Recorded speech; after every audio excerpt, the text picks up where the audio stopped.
140116.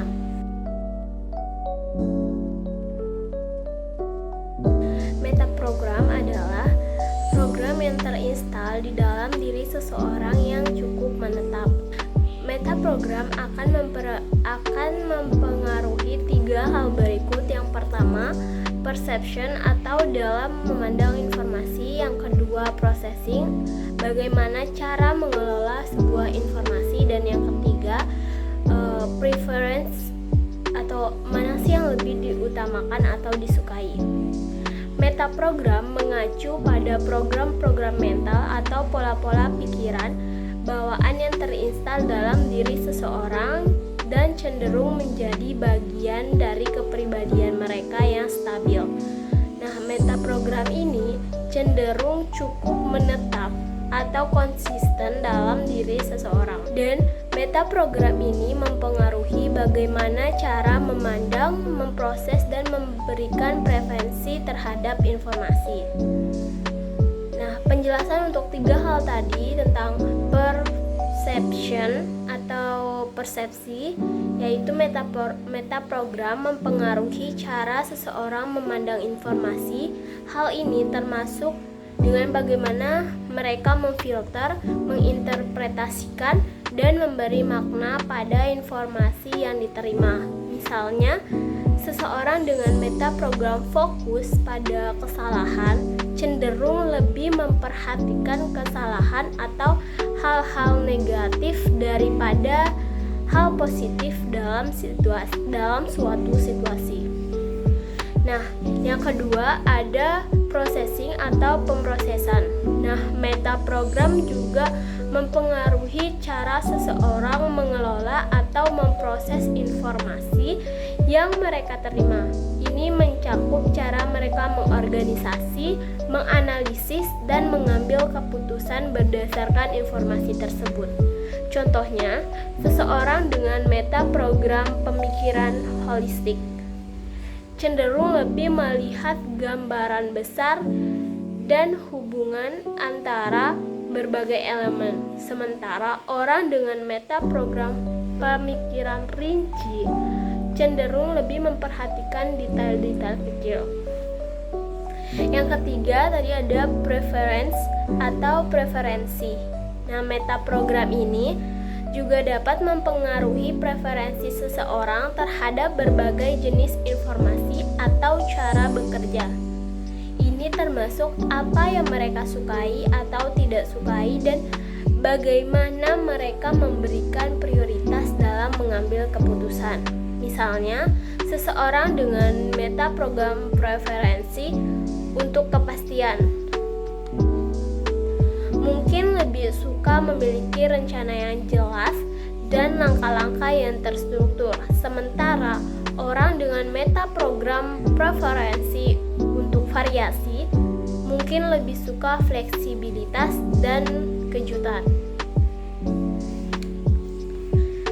Nah, studi tentang metaprogram akan membantu kita memahami keragaman dalam cara orang berpikir dan bertindak serta bagaimana kita dapat berkomunikasi dan bekerja lebih efektif dengan orang lain berdasarkan pemahaman ini.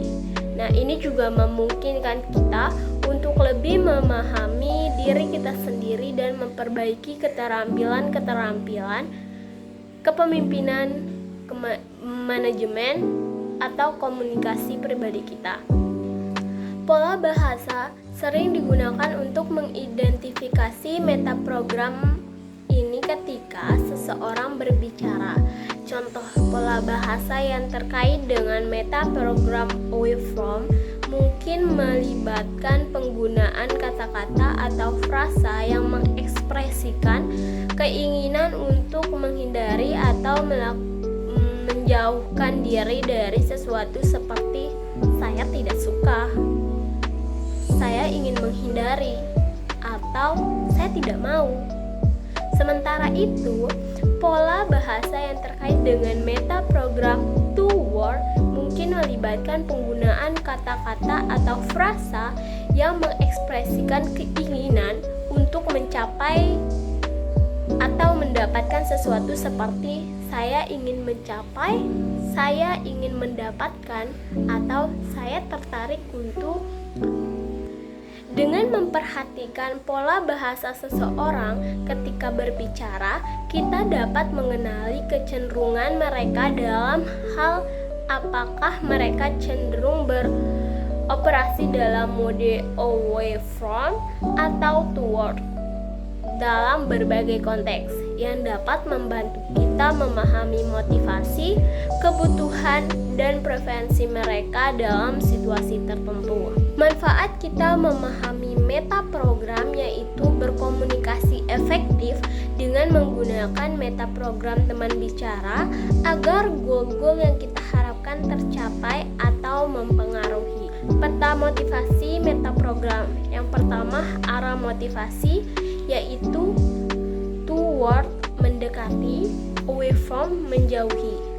Ada sumber motivasi yaitu internal, eksternal, dasar motivasi, opsional, prosedural, tingkat motivasi, proaktif, reaktif, serta faktor motivasi, matching, mismatching. Jadi kita sudah membahas arah motivasi yaitu away from dan toward. Sekarang kita akan membahas dasar motivasi yaitu opsional dan prosedural.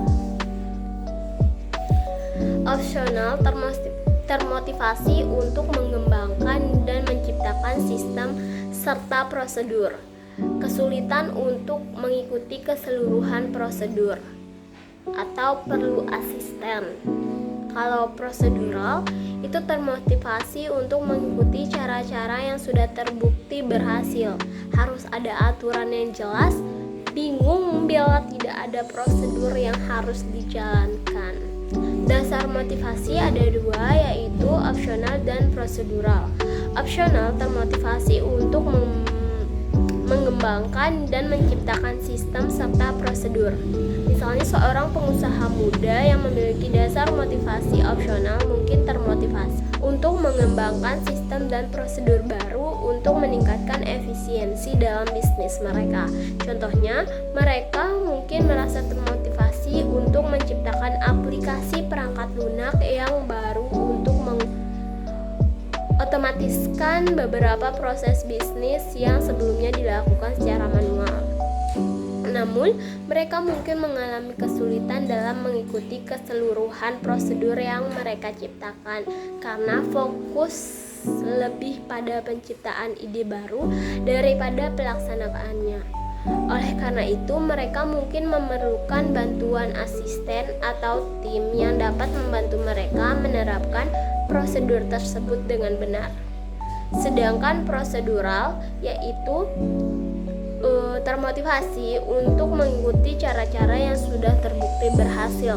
Contohnya seorang karyawan di sebuah perusahaan yang memiliki dasar motivasi prosedural mungkin sangat termotivasi untuk mengikuti cara-cara yang sudah terbukti berhasil dalam menjalankan tugas-tugas mereka. Mereka mungkin merasa nyaman dan termotivasi ketika mereka memiliki aturan yang jelas atau prosedur yang harus dijalankan. Misalnya, seseorang akuntan yang memiliki dasar motivasi prosedural mungkin merasa bingung atau tidak nyaman jika mereka diberikan tugas tanpa panduan atau prosedur yang jelas untuk diikuti. Mereka mungkin memerlukan struktur dan pedoman yang jelas untuk merasa termotivasi dan percaya diri untuk menjalankan tugas mereka. Untuk sumber informasi ada dua yaitu internal dan eksternal.